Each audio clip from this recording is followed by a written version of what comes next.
ভারতের আমাদের ব্যাপার ভারতের যে ভূমিকা, সে ভূমিকা হচ্ছে ওরা আমাদেরকে মেরে ফেলতে চায়, ওরা আমাদেরকে পানিতে মারবে, ওরা আমাদেরকে ভাতে মারবে, ওরা আমাদেরকে শেষ করে দেবে, স্বাধীনতাকে বিপন্ন করে দেবে। এজন্য আজ এই বিশাল জনসমুদ্রের কাছে প্রশ্ন করি, যদি প্রয়োজন হয় আমাদের চির দুশ্মন ভারতের বিরুদ্ধে যদি লড়াইয়ের প্রয়োজন হয়, তোমরা সবাই প্রস্তুত থাকবে?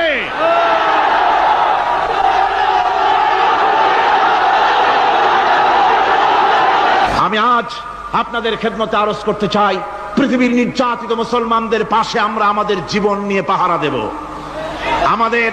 আমাদের আর কিছু না থাকতে পারে, আমাদের ইমানের মজবুতি আছে। ইমানের মজবুতি আছে না?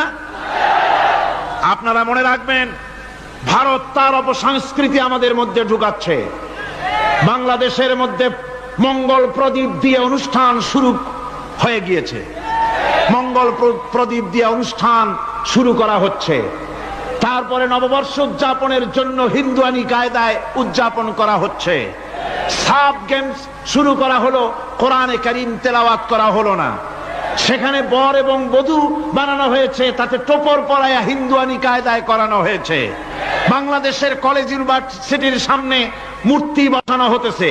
সুতরাং অপসংস্কৃতি দিয়ে ভারত বাংলাদেশের উপর তার আধিপত্য বিস্তার